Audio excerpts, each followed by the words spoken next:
the rich and elites built the Colosseum originally as a distraction for poor and middle class people and slaves. Free admission, go watch the games, forget about all these people doing sketchy stuff behind the scenes making money. Just be entertained and forget about how bad your life is. And I think that's kind of what the US is turning into. With the media. News, media, politics. It's all about just grabbing your attention so that the rich can do what they're doing and everybody else just gets sucked up in the middle.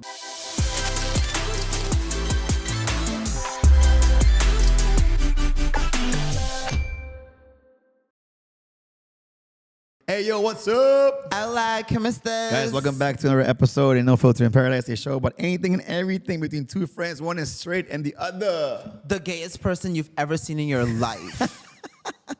And that's Moto. Thank you for the intro. I'm kidding. I appreciate the build-up. Yeah, I know. So Guys, very welcome back to another episode. This is probably, usually, guys, I'm out here drinking Heineken, but it's... What's the difference today? Well, because it's 9:15 in the fucking morning, so I'm having a little bit of Wendy's breakfast. So if you see me chewing on something, if you hear some chewing, I apologize. Not really, but it's all good. Today we got a special guest. We got Mr. Nicholas, Mr. Nick, Mr. Book Thinker, currently in Aruba for a special event, which we're going to talk about. We were supposed to meet last night, but then we decided let's do it in the morning. And you're actually leaving Aruba in about 5 hours. Hence to why we're all trying to drink coffee and coming back alive. I'm good. We're listening to Nicki Minaj over here. So, Nick, welcome to the show. Yeah, thank you guys so much. And if you want to break open the Heinekens, I'll have one. No more Are you than serious? that. Yeah, For real? yeah. Guys, we'll be right It's a back. little early. No. I'll make it happen. I'll be right back. Hold on. We'll make it happen. Guys, in the meantime, Shark's going to have a little conversation. I'm going to crack open some fucking Heinekens. Oh, wow. Okay. So this is like super random, Nick. So like, what is your favorite type of food? My favorite type of food? Yeah. All right, so I'm not a big foodie guy. My favorite Get type out. of food, is leftovers. Like I'll take chicken and rice and just kind of fry it up, and that's my favorite okay, type of like food. you So reinvent, kinda like- reinventing Okay. home style, whatever. But I'll tell you what, when we're traveling in Central and South America, I love that type of food too. So Okay. I'm a big like empanadas or something What's like up, that. boy? Do you dance? Do you dance like salsa and stuff like that? A little bit. I mean, I'm not great, but I don't have a problem getting out on the dance floor and having a little bit of fun. Okay, you seem like a really good time. Like you're lit. Tell your girlfriend I love you. Like Trust me, if you were there, if you were Saturday in Gusto, you would have seen his group. Goodness. They were living it up. No Actually, that's way. how we met. We met in Gusto Saturday Yeah, night. well, that's a different side of Book Thinkers because Book Thinkers is all about personal development. It's serious. Like if 100%. you guys follow me on Instagram, it's going to be a lot of serious content. But at the same time, like, yeah, we like to live it up. I always say when I first met Rachel, my now wife, the first 5 weekends Hey, in a Rach. row after I met her, we had bottle service. We were at the club. Like, Hey. totally different side of what most people get to You have see. to impress her a little bit. Like, hey, Yeah, let's go to the exactly. club. Yeah. Let me pay for dinner. Let me pay for the bottle. Sir. I got you. Call the account. Hey, so how are you right now? How we doing? Can we make this a business expense? Can I swipe the business card? Yeah, go ahead. Perfect. 5 more bottles, please. Thank you very much. This Dope. is so dope, you know. Sorry. No, go this for is it, go for super it. dope. In the sense of, I remember, I think it was like 2 years ago or I think it was 2 years ago.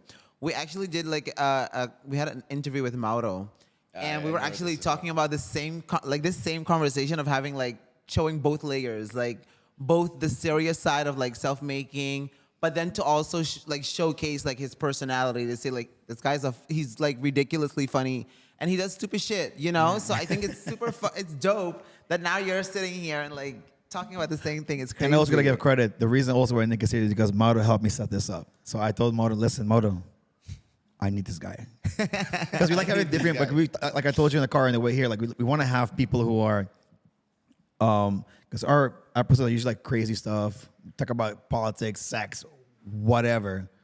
We always like to get like something a little bit more serious, personal development, business, yada, yada, yada. Yeah. Well, I'll tell you something real quick. When I first got, so Book Thinkers, I'll back up even farther. The way that I got into personal development books was I took an internship when I was in college with a software company.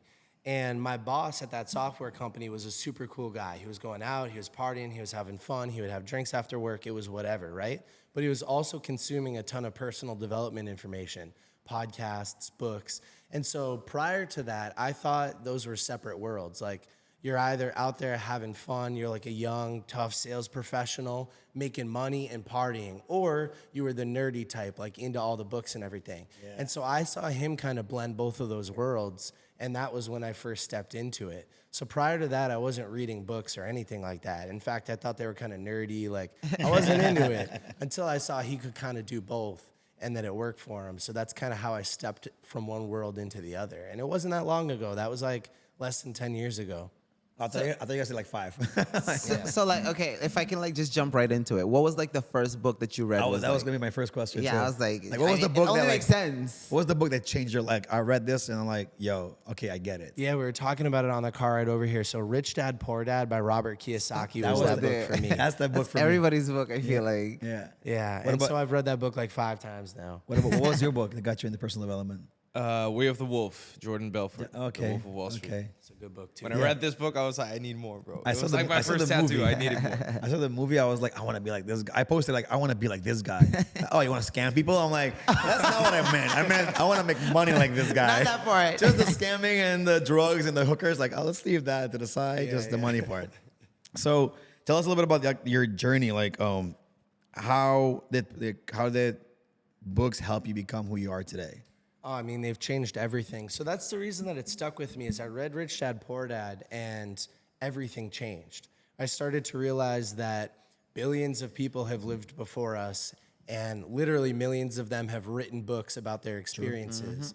And I think learning from your own experiences is important, but if you can learn from other people's experiences and bypass obstacles even faster and with less friction, then what a beautiful thing that is. And so for $20 and a few hours of your time, you can literally improve an area of your life.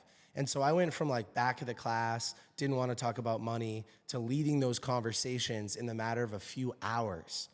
What other area of my life could I apply that to? Could I improve my health, my happiness, everything in between? And so I just started reading like crazy. And what's nice about working in sales, which I was at the time, is that it's very quantifiable. So if you read a good sales book, you implement like Way of the Wolf, you implement a couple tactics from that book, and your income improves. Okay, $20 in a few hours of my time is leading to thousands of dollars a month. Like, of course, I'm gonna continue to do that. Well, you also have to apply what you look. People like to read, but just never apply what they read. You know, like Yes. But then I don't feel like you're really reading.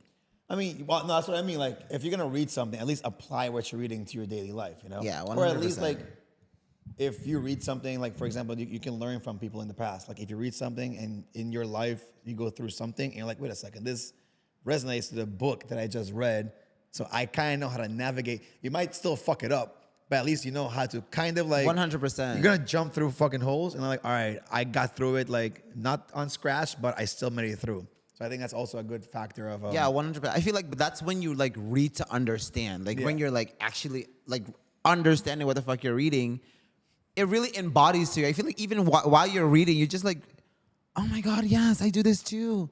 Oh no, like I didn't think about that. I've done this before. Fucking It's an idiot. crazy shit. I love it. What's It's weird, you, but you just started reading. Like you were never oh really a wow. big reader. Yeah, I see it on your stories, right? You read Yeah. at the beach? yeah, I do. What are you reading? Right now, I'm reading Think and Grow Rich, A Black Choice. Fucking love it. What do you mean a black choice? So that was my reaction. Because there's the rich. I'm sure you're thinking like, wait, there's the black choice. I don't know if you knew that. No, I didn't. But I knew there were other versions. There are of Think different and Grow Rich, versions. Yeah. I didn't know that until when I first heard this one. I was like, wait, what? Yeah. I have Okay. the original. So what's unique about it? You know what I love about it the most? Okay, so like Rich Dad Poor Dad, to me, he was very much on his storytelling was from perspective of like his kid and the other kid and like it was like right there. The one father's his rich, father one's- and yeah. yeah. So it was very much like a personal story, and then they gave you like the whole situation of like the classroom situation and yada yada. So it was very nice. But this one, I feel like they give a lot of storytellings, but it's like people that started from like legit nothing, and then now they're like these big names. So like they give you like Ray Charles' story, they give you stories. It's like so many different stories, and they don't tell you who they are until like the ending. Then it's like, oh yeah, and this person is now the creator of this person. It's now Madam C.J. Walker. It's now this person. It's now Oprah Winfrey. It's now. So it's like a lot of small storytelling that you can like, oh, I've been through that. Like I was with that. And to me, that's what I love the most about this book is like, it's so much in so short, small places. And then they give you like these tips of like, okay, this is how you self-improve. Like take a note, take a pen and like write this down. This is what you want to do. And That's like, what I need to learn. Like I sometimes fuck it up. Like you saw it in my bathroom. yeah. Like whenever I have an idea, like my bathroom is made out of tile, so I have like a marker pen. So if I have something, You just I don't give a write it fuck on if the I'm wall? showering or I'm taking I a like shit. I that. think I get up and it says I just write it on the wall. Oh, that's funny. Just at least every day when I go take a piss, I'm like, oh shit, yeah, I forgot about that. And then like, Dude, I did something similar in my room. I painted my wall with chalk paint. yeah. And my desk and my door, and I just So took notes everything- everywhere, bro. like a Everywhere. psych work, like just writing everything on the fucking wall. No, I just so do I everything feel in you. notes. I just have like one specific note in my in my notepad, and I just like everything Write that pops shit. in my mind. I'm like, ooh, let me just leave this here. Or I have like a little group chat that like everybody left the group chat, so I'm the only person in it. So he and if sends I'm voice- driving, I'm just sending like a voice that's note like, funny. ooh, this is a great idea. I tell you, sends it to himself. remember to do this and this and this, and add this with that story smart. that you could have done before. You can add it with this, and now it's gonna create this thing. So there you go.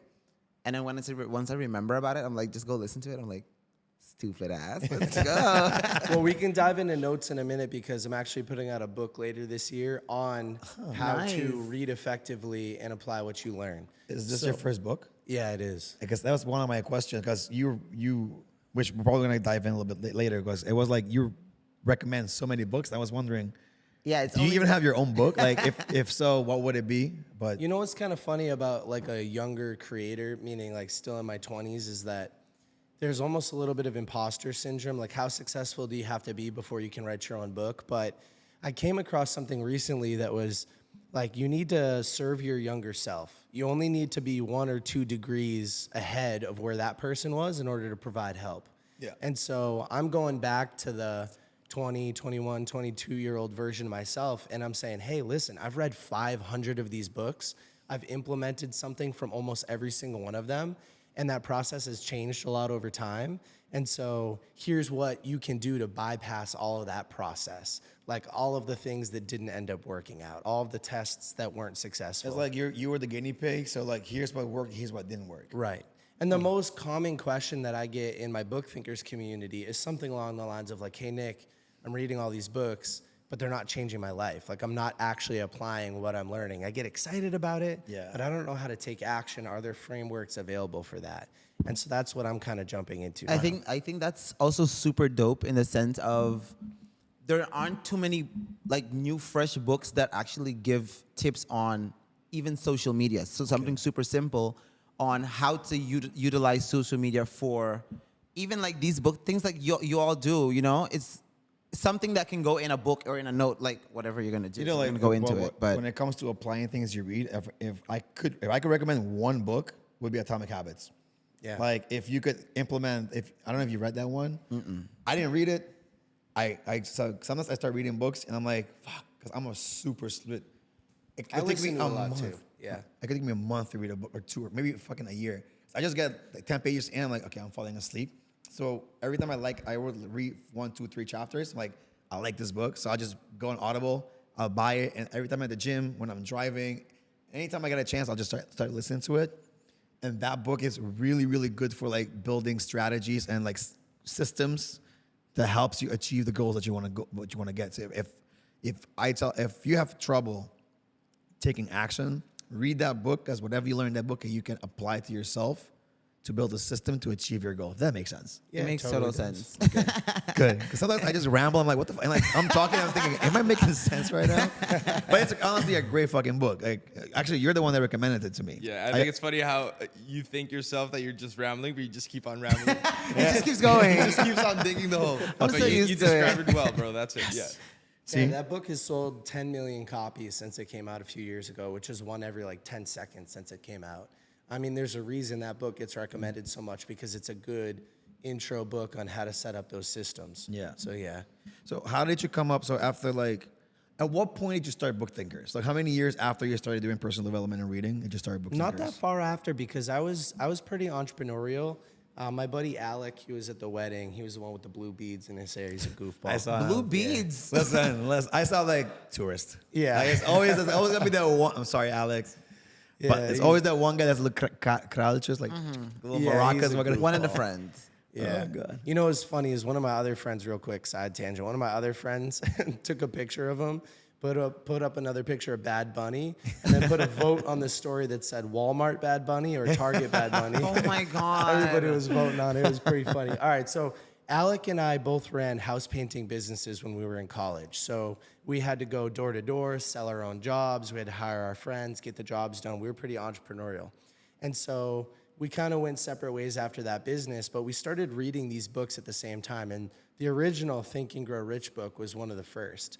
And he talks about this concept of a third mind and generating a mastermind, where two minds in the same room focused on the same subjects create almost like a third mind. And so you just have this momentum, this energy, it compounds. So I used to meet with Alec when I was still a senior in college, and we would whiteboard stuff, talking about whiteboards. We'd go every weekend, we'd get rent a room in the college, and we would just whiteboard ideas for businesses because we wanted to be in business for ourselves. And so one of the things that you learn about business is you're solving problems. And so we would write down whatever frustrated us on a weekly basis, and we would brainstorm, could we find a way to solve this? One of the things that frustrated me one week was that I was reading these books like crazy, and people were asking the same questions over and over and over again. And so the original version of Book Thinkers was, let me find a place to document all of my favorite takeaways from these books so that if somebody says, hey, what's a good book on habits? I could just send them my video on Atomic Habits instead of typing out the same thing a million times. Yeah. And so it was pretty early. Like I started reading in 2015 and Book Thinkers started in 2017, so about 2 years later. Dope. Yeah. I love this. Yeah. So a lot of trial and error. But yeah, what did you learn like from those? What was some like ups and downs during? Couple creating? things for people that are listening that are interested in maybe starting a business. It's a lot easier than you would think. So the barrier to entry to actually getting a business set up legally and just getting the first dollar from somebody else's pocket into yours, it's not that big of a deal. People take it too seriously, but business is business. We all operate in other businesses all day long. So 100%. Yeah. So So up until now, like how big has since 2017 till today, how big is the book thinker community right now? yeah, so the community is like 150,000 probably across the social platforms. What's up? But I'll tell you guys this. I hit a moment last year, about a year ago, where somebody asked me, would you rather have 1 million followers? Because I was really focused on building social content. Yeah. Would you rather have 1 million followers or be doing $1 million? So that was a big question for me because I thought they were the same. I thought the bigger your following was, the bigger your business would become. But I stopped focusing on the following and I started focusing on the business. And now the business is growing like wildfire. Yeah. Okay, so let's dive into that because now I'm a little. No, so, that's 100. because yeah. even with no filter right now, like I'm very focused on building, especially on Instagram. I'm trying to build a following, building communities. How I see it, like Yes. get people to come and join, like people that are entertained by us, people that like feel inspired or whatever. So now I'm thinking like, fuck, maybe I shouldn't be focusing on growing followers and focusing more on bringing income. Like, what did you implement? Instead of focusing on followers, you focus on money. So what did you implement from that? Yeah, well, when I read this book, $100 Million Offers by Alex Hormozy. Shout out Hormozy. We just had him on the podcast. It was a great episode. I highly saw recommend checking that one out. And at the time that I read that book, Book Thinkers was doing like $10,000 a month in revenue, US. And by the time I interviewed him, which was a few months ago, we were only like 6 or 7 days into the month, and we had already done $30,000 that month in revenue. By applying what you've By done. applying what I learned. What's in this that book called? $100 Million. So like I'm going dollar to sign Amazon right now. 100 $1 million offers. Yeah, 100 million, you said? $100 million offers. It's one of the best business books I've ever read, if not the best business book. And what he basically said was that 20% of your customers are willing to pay 5 times more. And so if you charge 5 times more, you'll have 5 times less customers, but the same revenue. So you can focus more time. on the people that want to pay more. We kind of talked about this, you know, when we shut up. I know what you're gonna say. Because I'm always like, you know, I'm like I always think if you charge a little bit less, because listen, Aruba's not America. Like the financing, people not gonna whip out, here's 10 grand for social media. Like, nah, it's not like that. It doesn't work that way. It's very difficult to get brand deals here on the island. That's hence why it's very difficult for people to even grow anything social media. That's limitations. I know, but that was like, and we were talking about like if we aim a little bit higher, like with our sponsorship deals, we got like 3 packages. Like if we get the big one up here, we can get like if we get 3 sponsors, we're set. You know, so and you know that's why he kind of convinced me like let's aim a little bit higher. And guess what? Our top package, we only take 3 sponsorship, and it's all fully booked out. Yeah, it's amazing. If So it's fully booked up, that means you're leaving money on the table. You could be charging more. I'm just saying. Fuck. So You're just Nick. fueling. You're just fueling him Thank like you. Thank you. We're gonna get You're there. welcome. We're gonna get there. We're gonna get there. yeah, no, for Because- sure. And listen, podcast sponsorship isn't a huge part of my business, but it's something that I'm getting more interested in learning. There's a really cool concept I think you guys can implement, which is borrowing credibility. Right? So to build your own credibility over a long period of time, that's a tough thing to do. Yep. It takes a long time, many years. But trust is transitive. So if you trust Grant Cardone and Grant Cardone trusts me, It's that triangle thing. yeah. And so it'll just pass to me too. So you guys have to get the biggest guests you possibly can and make it super public that you're working with them. I agree. It's true. We got Pin DJ, those to the top of we, your we got DJ profile. Chucky, which is a really big DJ back in Europe. So, for example, if I wanted to reach out to another DJ, like, hey, listen, we've had Chucky. You can ask Chucky. Chucky's like, yo, like, if I want to get Grant Cardone or Alex, Or I Mosey, I can like, yo, Nick, can you help me out? And then you vouch for us, and then that's why you said like trust is transactional. So you can people. Plus, the bigger guests you get, the more people start realizing, oh, these guys are not bullshitting around. Like we've had the Prime Minister of Aruba on this show already. You know, to give you an example. But like, how much higher can you get from that? For the offense to any- island. On the island. That's why we're going to Europe in the summer. You To gotta like, keep having him on. That's how you get bigger. I told you, bro. Finally, he just borrowed me some credibility, motherfucker. Mado's so now you quiet. can come on the show. Thank you, bro. I appreciate So that moment for me where I was like, should I focus on getting more followers? Well, I've already had all the biggest names in my space on my show. Now I should start using their names to go make money, Yeah. right? I don't need to use their names to get more followers because I already have them on the show.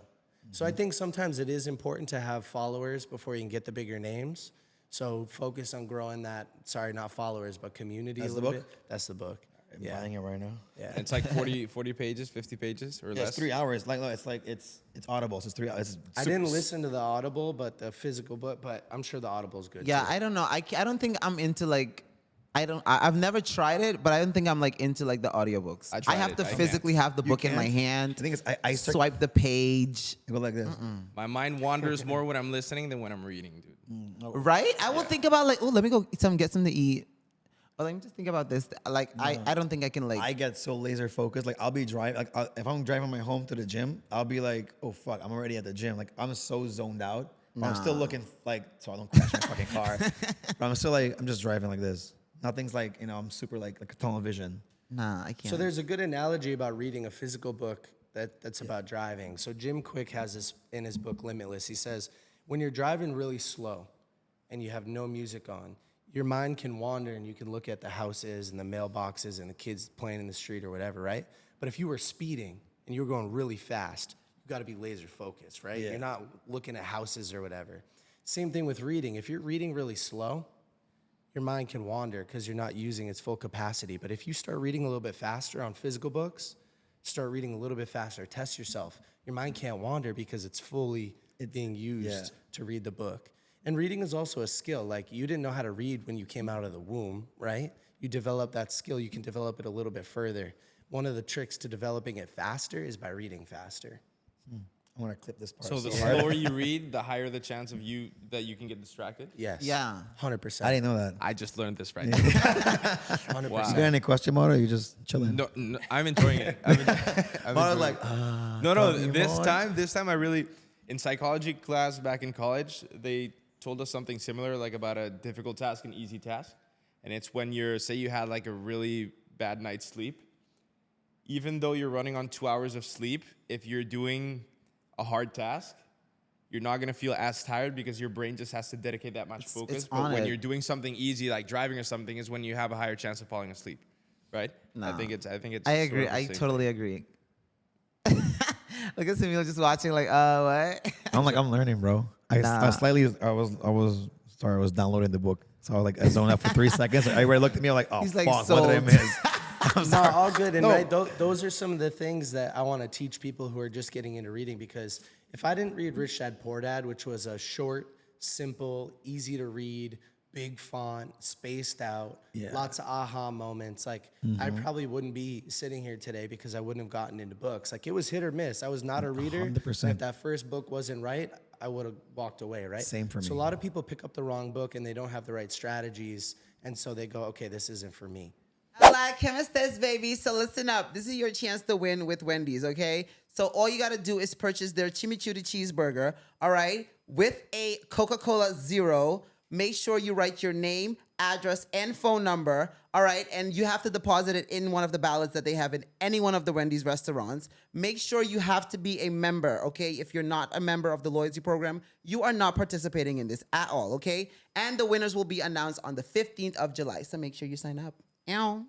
You know, that's something I wanted to ask you. Like, how can people pick the right book for them? Like, you know what I mean? Like, how do you, like, because there's so many books on personal development. Like, there's so many books about how to do this. Like, how do you narrow it down to like, okay, this is the best one? I don't think you can. Sorry. No, I know you're right. You're right. I don't think you can go wrong with a book because I feel like everything is a new perspective.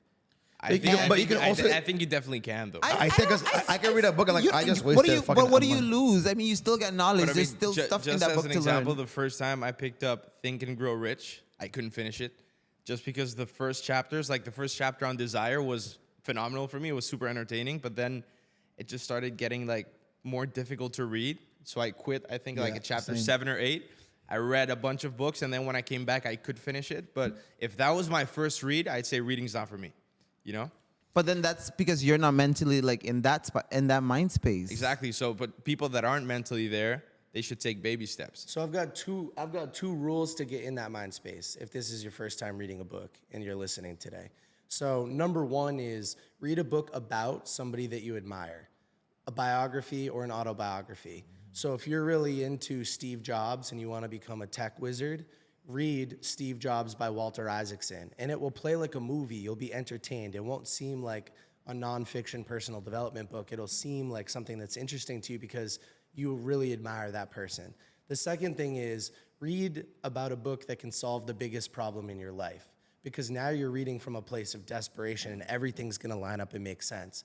And so if you're not worried about money right now, Think and Grow Rich might not be the first book that you want to read. Yeah. You're not mentally there. If you're not in that mind space, it doesn't make sense for you to read like a specific book. You're not gonna understand it because Yeah. like I don't get it because you can't relate to the You book. can't relate. There's nothing for you there right now. Yeah, Until you actually go through something that it's like, okay, Now this my- makes sense to me. Like, okay, now let me understand how the hell do I help myself? Like, that's where you're gonna Okay. go, and you're hungry now. I guess you could put it this way: like the way you choose a book is by evaluating where you are in life and figuring out what are struggles I'm going through, and then do research as to find a book that's applicable to like Where do you figuring wanna out go? what the fuck your problems are. Yeah, because then you're interested in what you're reading. Exactly. Yeah, because I'm like, Exactly. ooh, And like it's for relatable, example, it's applicable, you know. So yeah, well, if you got any books for procrastination, please send them my way because I am the king. Who moved I my do- cheese? I do have recommendations for that. Nina. She's gone. Yeah. But that's what I'm saying, yeah. So here's an easy way to do this. Who do you want to be walking into 2024? And what's the difference between that person and who you are right now? What skills could you acquire to close that gap? Yeah. Let's say that you want to lose 25 pounds, right, by the end of the year. If you do nothing, you're not going to lose the weight. But if you read a book about weight loss and you learn a few strategies that you can implement, now you're a step closer to that goal. So yeah, you just need to be interested, and it has to be like a little emotional too. Ask yourself why you're reading the book.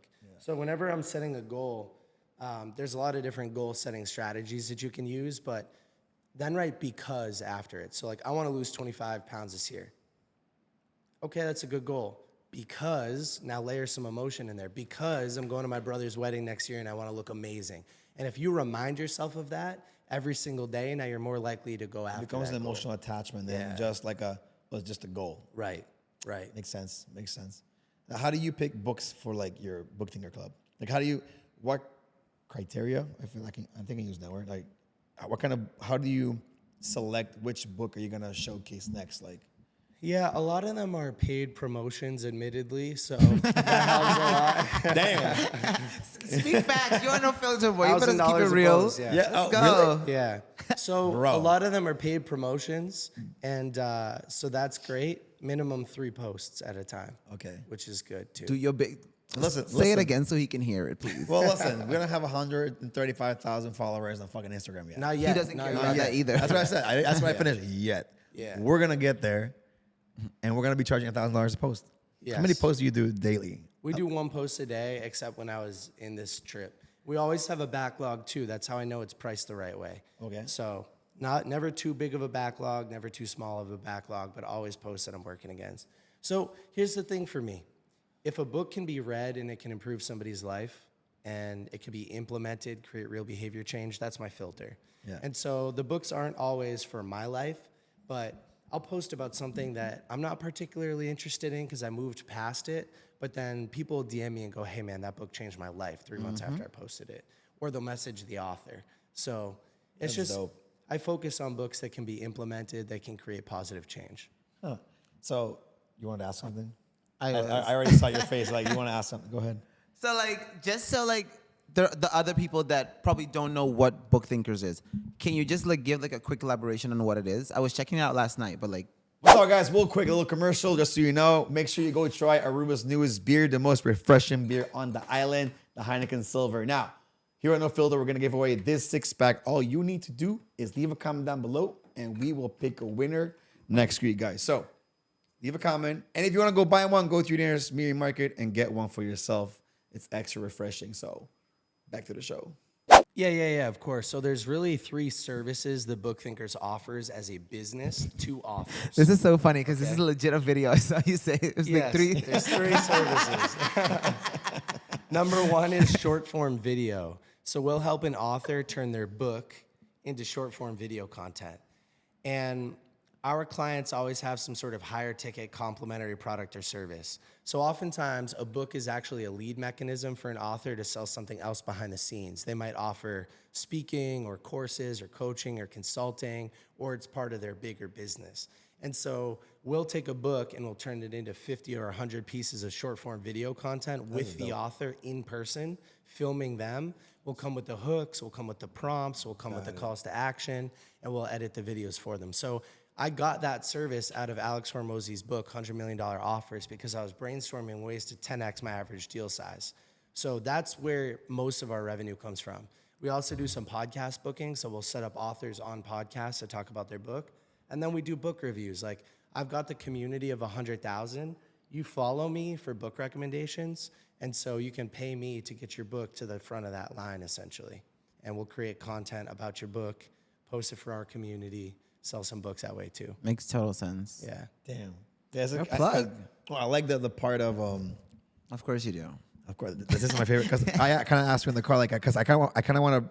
You turn something that you're passionate about, you turn it into a business. You know, I kind of want to dive into that because I'm currently somehow busy with a similar concept as to selling a service, especially the first one. Like, you find maybe not authors, but like I'll find a business. Heineken will help you create different kind of content. Like, we'll chop it up for you, we'll do the work for you. So. Definitely, I want to dive into like how do you guys build your business model? Better Like, open those before the bro, podcast. they're right next to you. Oh, okay. Hold on, hey guys, 1 second. Twist cap. I just remembered you went to get the beer like 30 minutes ago. The conversation started. He jumped in, and that was it. Listen, we're in Aruba. Clink, clink, Cheers. clinks. We drink at any time of the day. Okay, we don't care. What do you think about the beer? Oh, I love Heineken. Yeah, There you go. This is Heineken it's Silver. Heineken Silver. It just came out like a few months ago. Perfect. It tastes good. Tastes good. Tastes islandy.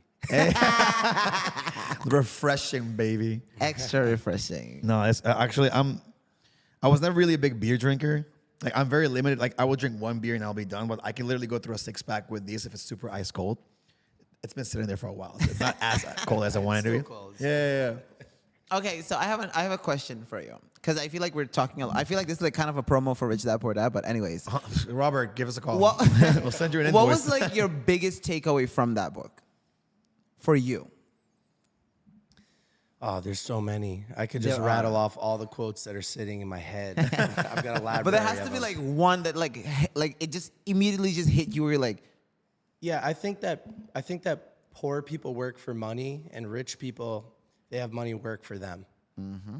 So you'll never become rich as an employee to somebody else. You're making them rich. That's how that works. Facts. You're making the rich man richer. 100%. When you own a business or you own a series of investments, you have leverage. Those things can compound. They can grow faster than you can grow working for somebody else. And so here I am today, still in my 20s. I have multifamily investments. I've got investments in other places. I have my own business. That's probably my biggest investment.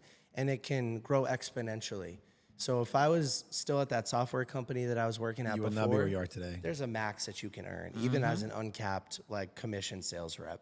But my own business has doubled since January. That would be impossible to double your salary since January if you work for somebody else. Think about in that this year, like 2023. Yeah, talking about this And year. this is because you implemented Alex's, like, the $100 million deal It's thing. because I've continued to implement it. Yeah, I Continue. started at the end of last year, about halfway through last year, but it's just continuing to grow. I'm going to listen to this book today. Yes, you should. I am. Trust me. You I'm, should. I'm going to the gym after this. I'm definitely going to be like, yo, girlfriend, like, yo, don't talk to me. I'm listening to a book. Yeah, so listen, there's nothing wrong with being an employee and working for somebody else. But if you can start a side hustle, And that part is what's super important. yes, which is what I did. Book Thinkers was a side hustle while I worked a full-time job for a long time. Yeah. Kind of like what No Filter is for you right now. I work at Gusto, and this is like a side hustle for me. Shout out Gusto, we had a fun time. A few nights in a row. Which I'm going to segue a little bit from what we're talking about. So the reason why he's actually here is because he just got married Saturday. Yes. Oh shit! Congratulations. Yeah. He didn't know. He had no idea. Oh no, I didn't know that. Why y'all looking at me like? How did you not know this? What the fuck? Do some research. Congratulations. Yeah, thank you so much. Yep. How was your wedding? Oh, it was amazing. Yeah. Yeah, it was perfect. Oh, that's why y'all were talking about the wedding and the beads. Yeah. Oh. Yeah, And that's how I met him in Gusto. Like, Mario was calling me, and Peter, if you're watching, I'm sorry, because like they kind of like booked out the whole VIP. And there's a way you gotta do it, because if you go in and be like, "Hey, listen, Don't wanna book-" snitch. Don't snitch. Now they're gonna patch the. No, fuck, I don't care. Yeah, like just don't snitch. No, they can't. They can't. Because now I have strategies to go over it. Like, he will not. The moment he realizes it, it's too late. Like, you can't go back because it's already booked out. Because usually, if you want to rent out the whole VIP, you gotta pay like for the whole like exclusive deal. So I told him, listen, we're gonna put different names. We're gonna put Nick 3 Why are you tables. snitching? I don't care. Peter. Sometimes my boss sometimes watches the show. You think the other ones are not gonna snitch? No. Why? Maybe Damien. Damien wants to show because you always talk shit Blow about this him. up. No, I'm just kidding. But they had a good time. They were live.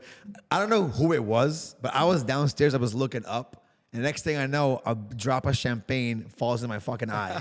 So I think one of you guys, I saw you spraying a. Somebody sprayed a bottle. I don't know. I know who it was, but I won't. Look at the camera. Say it right now.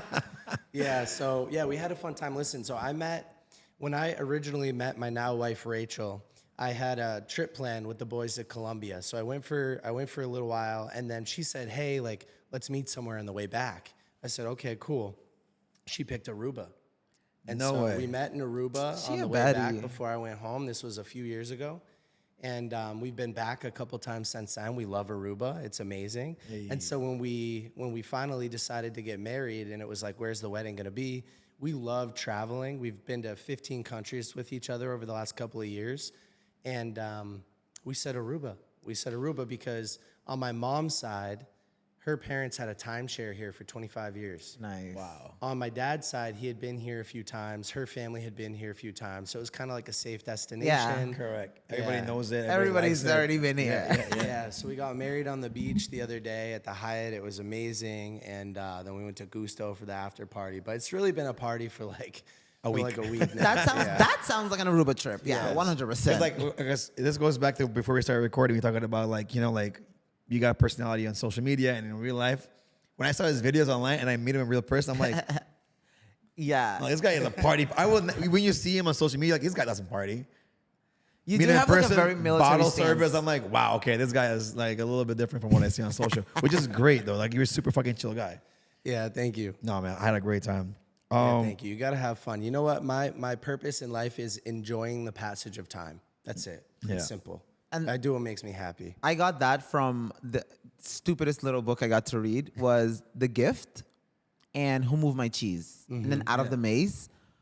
Shout out to like the lady at HR, Alta, she was the one that gave me all these books. She was the one that made me quit my job, actually. Really? At the job you lady worked at at? HR At the job, made yeah. You should quit. She didn't make me quit, but she like gave me like the books that like she was like, okay. She first gave me Who Moved My Cheese, and I was like, Yeah. all right, whatever. Read the book. I was like, okay, I loved it. This was really good. She's like, okay, now you have to read Out of the Maze. I was like, all right, cool. Read that. Then she's like, okay, now there's this one called The Gift. I was like, This lady is smart. You know okay, why? damn. Took it in. I read this book and I was like, wow, like you really have to like live in the now. You have to enjoy life for what it is. And that combination with, I think like that, when I got those books, it was like maybe 6 months after I read Rich Dad Poor Dad. Rich Dad Poor Dad. So then I got these. So I felt like that balance was like, This is wow. music to my ears. Keep talking. It's HR is smart. Like, how can I get rid of a shark without firing him and paying for his years of I services? know. I'm gonna make him realize that he should leave and follow his dreams. So I the don't have to best pay thing, him the for 5 best years of thing working ever here. that could have happened to me. I swear Very to smart. God. Hey, lady, you're smart. I see how you. I see what you're doing. I see what you're doing. She saved herself a package of almost 9 years. Actually, like, she probably got that bonus. Like, hey, thanks like for getting you rid did of it, shark. bro. You finally did it. Now, Nah, you it were was talking good. earlier about. I want to dive a little bit more about what you want to do with your book. Like, do you have an idea what you want to call it? Yeah, so Rise of the Reader. Okay. Because I'm trying to get back to making reading fun and cool and sexy. Like I want it to be the thing you do if you want to make money and be happy. So Rise of the Reader, and then the subtitle is Mastering Your Reading Strategies and Applying What You Learn, or something like that. I forget all the basics. But I started this book a couple of years ago, and it took me a long time. I went through like periods where I was writing a lot, periods where I wasn't writing a lot, but it's actually been through like 4 rounds of editing already. I'm looking at cover designs now, like starting those next steps behind the scenes. So it'll be out sometime later this year. Putting out a book is not easy if you want to do it the right way. Yeah. Well, listen, you're already halfway there because you already have your platform. Yes. I don't think it's gonna be that hard for you. Like, if you're somebody new that puts out the book but never doesn't have the marketing for it, then it's gonna be difficult. But for you, it's like wrote a book, put it in front of your readers. I think you're gonna have a way easier launch compared to like somebody sure. else. Yeah. Like you're your own publisher, actually. Yeah. No, for sure. Yeah, I it's am. crazy. It's kind of smart. Yeah. Plus- But I'm really excited. I'm really excited because books, they establish more credibility for the author, right? Because now I'm an author. Yeah. And that'll help me when I'm on podcasts. That'll help me when I'm on stages. I'll have something to sell and upsell. There will be some courses attached to the book. Of course. Some speaking gigs attached to the book. So, yeah. Yeah, I you encourage need to everybody take write a full book. advantage of No, that. 100%. Like I'm just seeing the business end of it. I'm like, all right, he already has the marketing. Write a book. It's like if I knew a lot of tourists, what would I do? Start a concierge business on my own. I take all the tourists from me. Why would I send it to somebody else? I can have it for myself. So if you write a book, you put it in front of your own audience, like all that money pretty much comes to you. You don't have to go through a publisher. You don't have to pay a third or fourth person to promote your book. You are your own promoting fucking factory. Yes. Yes. And plus the speaking gigs. Fuck off. Because I saw him give me like an eye connection, like, am I rambling? I'm like, No, listen. Your ramble was good though, because I like that term, like promotion factory. Yeah. like that's what we are. I'm gonna trademark it. The raw materials come in, and then out on the other side are book sales. I 100%. like that. 100%. There you go. That's a good analogy. Fuck you, shark. Oh God. You got any questions? My phone is locked. nah, I'm like loving this right now, honestly. So, fuck. I had a question. Hey, let me just give you guys a shout out. It's a lot of fun. You guys are great podcast hosts. I love the balance between the two of you. Thank you. boost my ego, please. Thank you. That's I'm my not little gonna headache. reach out. I'm good. It's okay. I don't need you to. I'm still the baddest. So, fuck, man. What is wrong with you? I don't know. I lost my train of thought. Like you fucking babble, like make me look. Okay, I'll ask something. You're I'll ask you finally, something. Mauda, I'm waiting. I'll ask you something. No, I mean, since all the questions go to him, I just let him speak. But Oh, shit. before you guys sat down here today with Nick, did you expect the episode to be this good?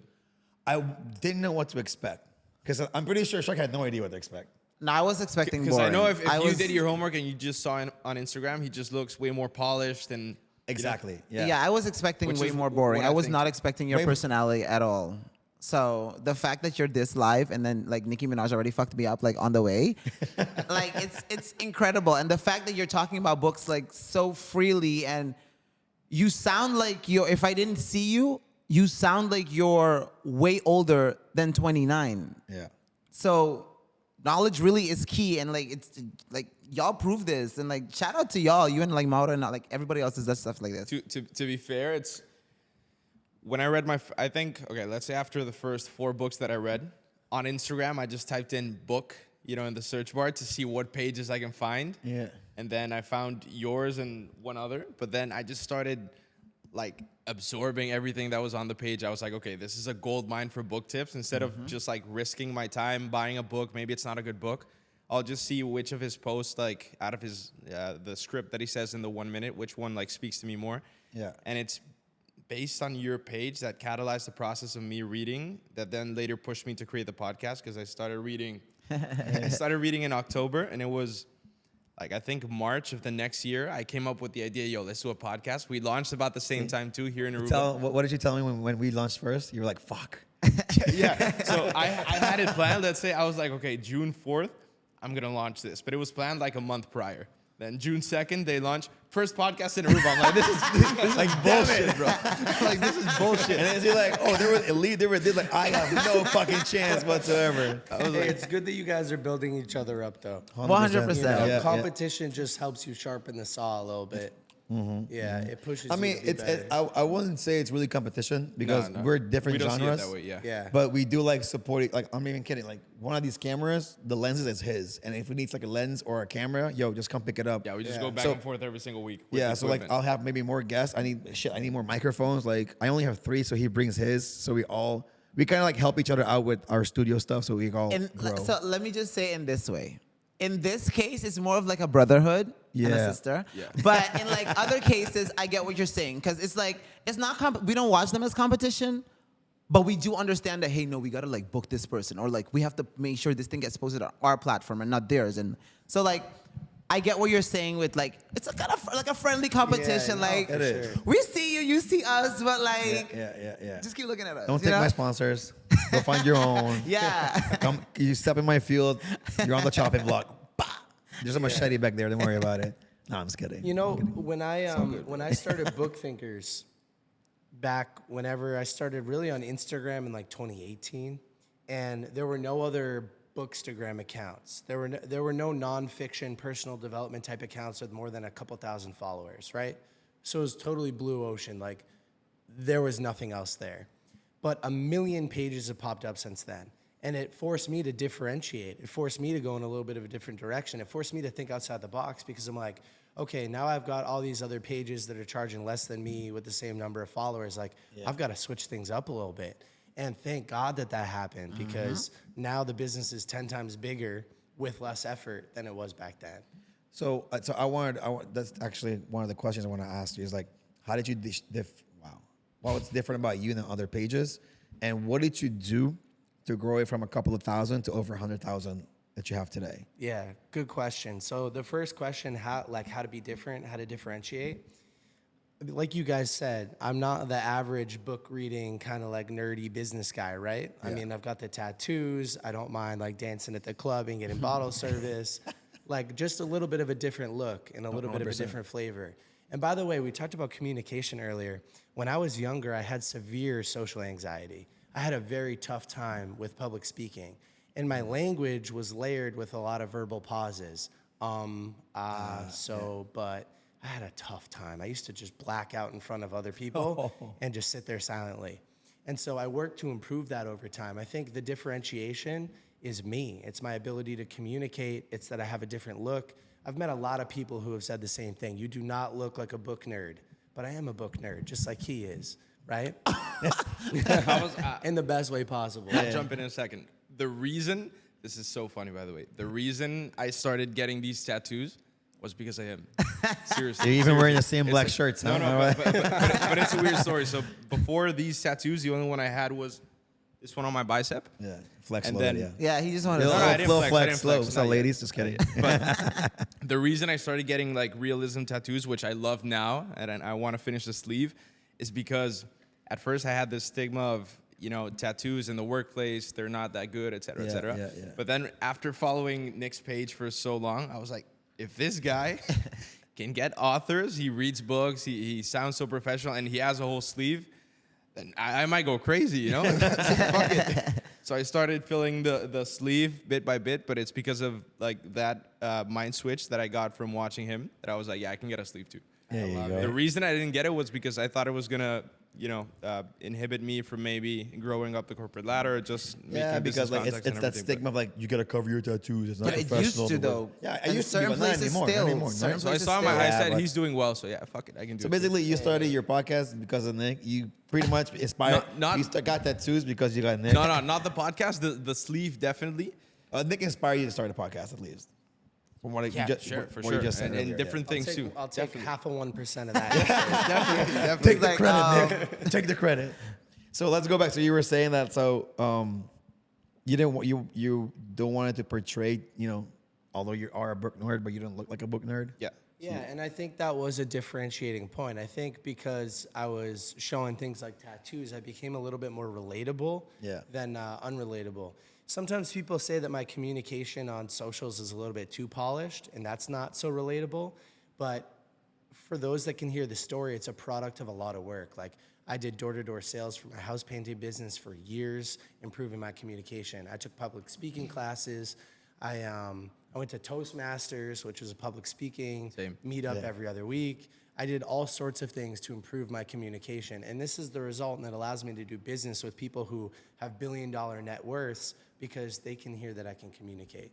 And as far as strategies for growing on socials, I mean, there's a bazillion of them.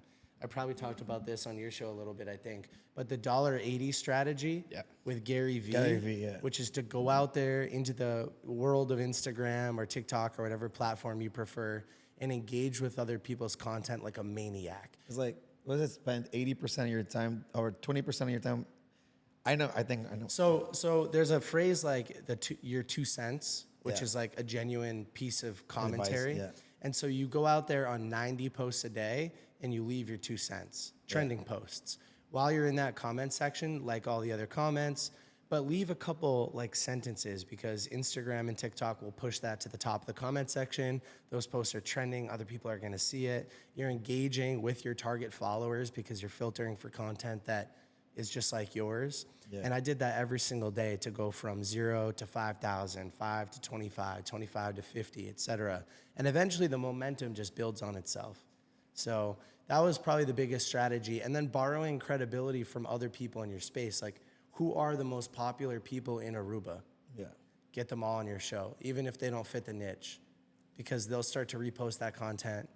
And then maybe you'll get like 10 followers from them, 20. Next thing you know, Yeah. whenever you get a big guest, you're gonna get 100 to 1,000. You know. Yeah. And then that builds. That's kind of like it compounds over a year. Like you do this for 3-4 years. Next thing you know, you're at 100,000. Yeah, but what we ain't gonna do is suck ass. I just want to make that very clear. I ain't sucking nobody's ass. That's not true. I am not. Hey, how'd you? I was meaning to ask, how'd you get the name Shark? Oh God.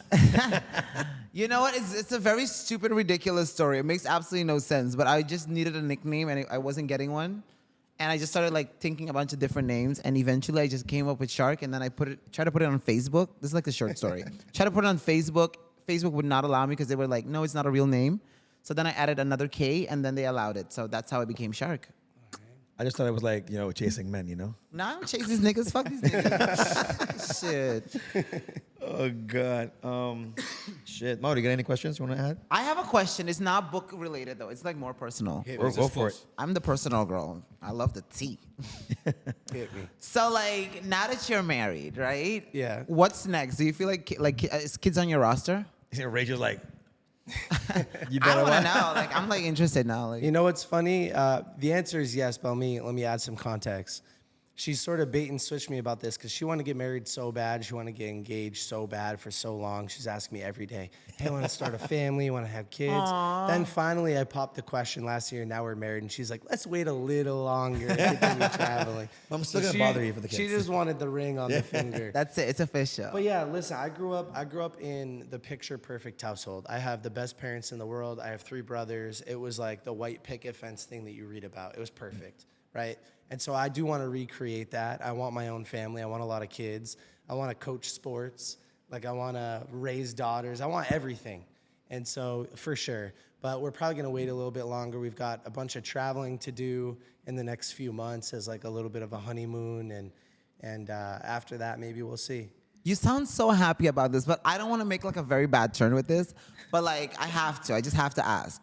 Like, you would probably raise your kids like in the U.S. Would you do homeschooling or like? Oh, homeschooling for sure. Okay, because Yeah. like the way the Why- U.S. is going with all these like, it's crazy. No, listen, it's scary. I What's agree scary? 1,000%. Like the school shootings and all these weird stuff that's going on in It's the not U.S. just school shooting, constantly. also what they're implementing in school lectures. They're like, bro, that doesn't. No, it's like a lot of crazy stuff going on in the U.S. So I'm like just curious to know, like, as a grown up, like, how would you feel now, like, having your kids like go to school? Like, is that not scary? Well, without sounding shallow, money can solve a lot of problems, right? Money can afford you a lot of flexibility and protection. So, yeah, what's funny about the United States, I'll never forget this. Like, I was in Colombia a couple of years ago in Medellin, and that's when you grow up in the US and you hear about Pablo Escobar and all that kind of stuff, like, that's a very dangerous idea of a place to travel. But I'm there, and it's happy, and it's fun, and I feel safe. And I was talking to somebody, and they go, I would never travel to the US. It's so dangerous there. I've never felt like I was in danger once in my entire life. I grew up in a nice suburb, and there's a lot of nice parts. There's a bad spot of every city in every country. And People still you know what I mean? complain about Natalie Holloway, even though it's been like almost 20 years. Like there's a new movie out now. Are you fucking kidding me? Yeah, there's a new one. I just saw like a documentary Get the stuff fuck going outta on. here. Anyway, Let me say this about the U.S. politics, though, and the government. Like, I'm definitely not a fan. And I think that if I can raise my future kids in some type of private homeschooling environment, that would be perfect for me. And Yeah. I'd also like to continue traveling 4, 5, 6 months of the year, even with little kids, even with, you know, mid-range old kids or whatever. And that can only kind of happen if you're homeschooling. And so I'd love my kids to get to know every country that we go to and spend time in different schools and stuff like that. And I was in my early 20s That would be before I dope. ever learned about personal finance. I think that's ridiculous. How are we not taught about how to Crazy. manage I money? learned about it after I graduated. Yeah. So I'll tell you guys this. You guys will probably vibe with this message. I was in Rome, Italy last year, and we got a tour of the Colosseum. And they said they built the rich and elites built the Colosseum originally as a distraction for poor and middle class people and slaves. Free admission, go watch the games, forget about all these people doing sketchy stuff behind the scenes making money. Just be entertained and forget about how bad your life is. And I think that's kind of what the US is turning into. With the media. News, media, politics. It's all about just grabbing your attention so that the rich can do what they're doing and everybody else just gets sucked up in the Like, middle. oh, guys, it's a UFO, but let's pass this bill Yeah, real everybody's quick so they know what's saying going it's on. like there's a bigger agenda. It's like On just the- like yeah. distraction. I don't think there's a distraction. better place to make money and have a safe family environment from what I've seen so far than the United States. There's so much opportunity, but you're right. You have to be a little bit more, I don't know, outside the box. You can't get swept up in it. True. Me and Tori talk about my girlfriend's from the States. Like, where are you from, by the way? Never asked. Boston. She actually lived in Boston. She's from Connecticut. Everybody's from Boston. Yeah. Like, damn. How we- big we- is we- Boston? Jesus. I mean, a lot of people that come to Aruba are like, Yeah, they you come know, from- Yeah, it's northeast, all like from- Boston, it's always from Connecticut, there. New York, New Jersey. Yeah. Now, we think about it a lot, like how like America's like pretty fucking crazy right now, like with everything that's happening. But I always, whenever we see something big and it's obnoxious that's happening on the media, we always ask, what's happening behind the scenes that they're making everybody look to the left. Just don't look that way because we're passing a bill about something over here, you know? Yeah, it's true. There's a funny example of this. I was living in Florida a few years ago, and it was when this massive hurricane was hitting the United States, right? Massive hurricane. And I remember if you click on the news up in Boston, because my parents are calling me, they're like, everything's flooded, people are dying, it's crazy, we're seeing it all on the news. And I'm like opening up the window and it's sunny outside. What are Like, you we're saying? walking their dogs. I'm like, I have no idea where that's happening because it's not bad at all. But they're just looking for clicks and attention. And Yep. what stinks about the news is that they get paid through advertising. And if people don't sit through the advertising for the next clickbaity thing, then they don't make money. And so they have to make it as extreme as possible. That's why I say like, no, if, like Nancy Grace was a bitch because she took Natalie Holloway and she saw an opportunity. American girl goes missing in Aruba and she just clickbaited, like talk shit, blah blah blah, because if you're the hottest show from 7 to 9, people are gonna throw. I want to have an ad in her show because she's getting the most eyeballs towards her. So It's like the Super Bowl. it is. It's just business. You take a situation that happened and you put it in your show, talk about it, kind of like not this show, but like we don't talk shit about people or anything, but we try to find the most entertaining way to bring forth information, and if people like it, that means we got more eyeballs looking at us. That means we can ask for more money when it comes to like ads. Just stop me from babbling, okay? No, go crazy. No, Babble listen, away. and it's tougher to build it slower, like ethically. But if you can, long term, you win because you Yeah. feel good about your business. You don't look back at your career and you go, "Oh, like I 100%. was just selling out for money." You know? 100%. Exactly. I was scrolling through Instagram the other day, and this is a little off topic because you were saying like if you do it like long term, like this is actually our 99th episode. Oh wow! Like yeah, and it's as somebody said like 80% don't make it past episode 3. Yeah, that was Chris Williamson. Yeah, and then like I think I sent you the clip. from that 80%, like 20% only makes it past episode 21. So if you make it past 21, you're like in the top 1% of podcasters who actually fucking make it. Oh, look at I us. had no fucking idea. I thought like, oh fuck, like, Yes. that's kind of dope. Like we're episode 99, and looking forward to next week as well. Let's go. Yeah, who's episode 100? Guys, if you guys want to know who it is, comment down below. We haven't enough. announced it yet. We'll Yeah, tell you good behind the stuff. scenes. Yeah. We'll tell you behind the scenes. It's somebody local. But real quick, guys, I always keep forgetting this shit. But every single week we give away a 6-pack of Heineken Silver and a 3-pack of this 6-pack of Desperado. All you gotta do is very simple, guys. Just leave a comment down below. Comment what you learned this episode. Comment who do you want to see for the 100 episode. Comment who do you want to see later on in episodes. We don't care. Just comment whatever you want. And every single week, we get to pick winners. For this week's winners, I wrote it on my laptop and I didn't bring it with me. So here's what I'm gonna do. Just you guys over here, I'm gonna, the magic of editing. You just- won. You won. I don't know what your name is. It's on my laptop at home. Just you won. Oh, and by the way, the Jovies, I am so sorry. I got them totally mixed up last week. Oh, you saw the comments? It was horrible. I am so sorry. Jovi I know Lopez her. is I'm up like, there. the girl's like, no, you don't. I don't know you, but okay, I'll take it. Because every time when I announce a name, he's like, oh, I know him. I'm like, bro, you can't be saying that because they're gonna think we're rigging this fucking thing. No, but I know it's a guy. It's not a girl. It's a guy. The one that you know. The one that The one that the won other is like the one that won is a guy. That's why I'm saying I know him. I know him too. He always purchased my shit. I know him. Okay. But I know the other one also. Leidens. That was the one that I talked Hey, about. tell me about your brand real quick. Okay, so it was a brand made for like the boys actually. So I felt like there's always like merch for the girls. Like Yeah. there's boutiques and clothes for everywhere for girls. I was like, why don't guys have anything? So I was like, let's just do something for the boys. Came up with it. The name came from work. I used to keep saying that I'm a part-time Latina, and I used to love to say period. Of course, I'm a city girl, And one colleague, he would always tell me like, no, it's not that. It was like I was like, oh, periódico, and he told me that's not how you say it. Like in period, like, which is dot, it's like either punto or some other shit. I can't remember.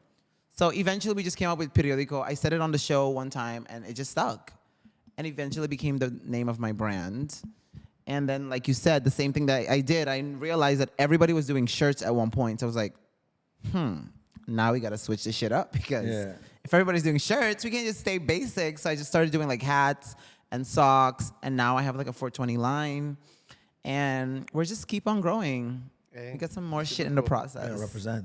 Yeah, I love it. I think we're gonna be reaching an end like soon because I know Mauro also has a sponsorship appointment in a few minutes. Yeah, I'm sorry. It's all Gucci. No, it's all good. No, plus he also has to go back. He wants to lay in the beach for No, 2 more I hours. understand. Trust soak me, I up get some it. sun. He has to be in the airport in like 5 hours.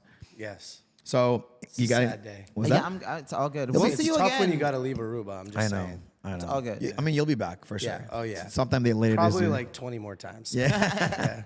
It only makes sense. You got any questions? No, we're Gucci. You got any Thank question? you. All right, I got some rapid questions. Answer as short as you can. Okay. All right. Just so we gotta leave. No, it's literally like kind of like one word or a few words, Okay. and we'll wrap it up. All right, favorite spot you visited in Aruba? Gusto. I fucking knew it. I was gonna say besides Gusto.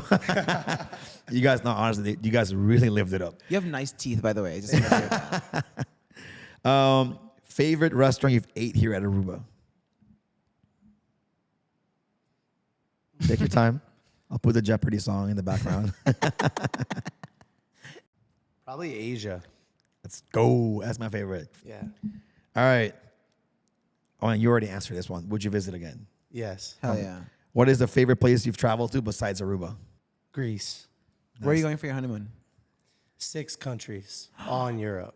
Oh, What? shit. So you already have it planned out. Yeah, we do. It's all Nice. booked and everything. Dope. Wait, where in Europe are you going? And what's the time frame? Yeah, so it's It's No, go- their honeymoon. Let's- They don't no, want to no, see okay, you. well, so, no, it's late June to late July, so it's about a month. You're gonna be in Spain? And we are, yep. I'm gonna be in Spain all July and August. I'm going from Spain is like 6:22 to 7:1 or something like that. Is Mallorca on the plan? On the No, we're just doing, yeah, I think we're Damn. just doing Barcelona and maybe like some day trips. Okay, cool. I'll be back though next year to Spain for sure. Perfect. So, how many books have you read so far in your life? On average, 500. at least. Yeah, at least. What books are you reading right now? Wealth Without Cash by Pace Morby. It's sort of a real estate investing book. Okay. Yeah, and it's very good. That's what I'm reading right now. What are the top 3 books that changed your life personally? We already talked about Rich Dad Poor Dad, so I won't talk about that one. The 4-Hour Work Week by Tim Ferriss. Ferriss, yeah. It teaches you how to travel the world, make money, outsource things, build your business. It's amazing. It teaches you that reality is negotiable, which is a tattoo that I have on my wrist. So that's one. I'll mention The Go-Giver by Bob Berg and John David Mann.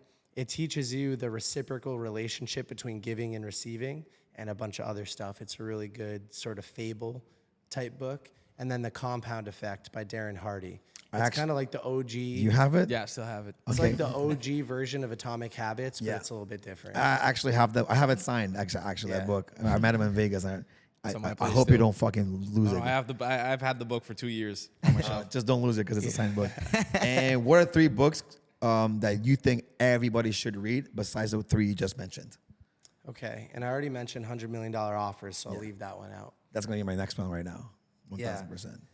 1,000%. The Almanac of Naval Ravikant is a book that talks a lot about wealth and happiness, and it's very short form, it's very punchy, it's very easy to read, and it will give you a lot of aha moments. So The Almanac of Naval Ravikant, that's one. I'll mention Vagabonding by Rolf Potts. It's a book about the art of long-term world travel. So I used to think that traveling internationally would be super expensive, and it was reserved for like either the ultra rich or you could only travel once a year for a week or something. But now we'll go for like up to 3 months at a time, and it's super affordable, and we make it work. So it's a lot of fun. And then With the book deals, it better be affordable. yeah. And then I just read a really good book called The Comfort Zone by Kristen Butler. It's a brand new book. And it teaches you that you don't have to go too far outside of your comfort zone in order to be happy, build a business, make money. Because oftentimes you'll hear like you have to be uncomfortable all the time in order to grow. And she says, no, it's not the case. So it's a good book. And who's the person who's impacted your life the most? Tim Ferriss, the author of The 4-Hour Work Week. I listen to a lot of his podcast episodes. I read his books. I mean, he's amazing. He's changed everything. I say that he's my spirit animal. And more recently, Joe Rogan as a podcaster. I listen to a lot of Joe Rogan. And I think what's interesting about him is that he's okay learning from so many different perspectives. Yeah. And I think that's really important. Like, he'll have somebody on that he completely disagrees with, and he'll just be open to learning from them. And I think that's something that I want to do more of. I think that's something America in general will fucking implement. Yes, I Especially in agree. politics. We don't fully agree, but we can get along. Yeah, that And- doesn't exist today, unfortunately, but Yeah. I wish it did. It will someday. I did it on my radio show. What? You did? I take advantage of like people's like knowledge. Yeah, yeah, One, yeah. With PYP. Yeah. 100%. And my last question is going to be, who's someone you love to interview in the future that you haven't had yet?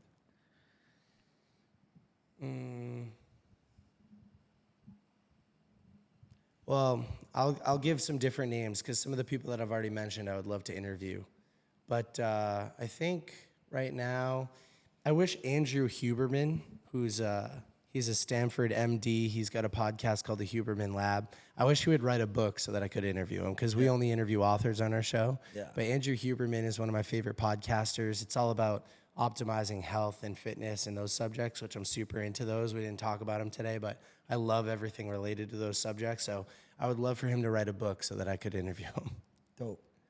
No, you just mentioned that. Or you can create a different platform for. Yeah, and I think I might at some point. All right. Yeah. You did mention it earlier. You want to do some other projects outside of Book right. Thinkers. Yeah, you guys mentioned that I'm very different right now. It's a very different version of the Book Thinker, right? And so I think a different platform where I could have more open conversations that aren't related to just books, I think that could be a lot of fun. And it would I think open you should me do up it. to people that I want to interview that aren't authors. 100%. Yeah, Yeah. yeah. It kind of gives you the excuse, like it gives you the credibility of Book Thinkers. Like, oh, it's the Book Thinker guy, like, but from a different perspective. Yeah, yeah. Make sure we get the credit for that, okay? I'm just kidding. And you can build a website, and the website can have both Yeah, things that's on true. it. Way Yeah, yeah, easier. yeah, One very true. platform, two availabilities. Yes. All right, guys. Well, Nick, Hey, that was a lot Thank of you. fun. Yeah, for real. Thank you. Damn. we're probably gonna do a part 2 when you come back, because we're gonna talk about like the whole. Because I saw, when I was scrolling through your page, you took a handful of pills. I was like, are you fucking kidding me? Like that's a lot of pills. Yeah. Because you were just talking about you're into nutrition and health and stuff. So next time you come to Aruba, give us a heads up. We'll do a part 2. Mauro will do a part 2 as well. Definitely. Mauro, anything else you guys want to say before we Now close we're up? done. Everybody has to good. go. All right, guys. Huh?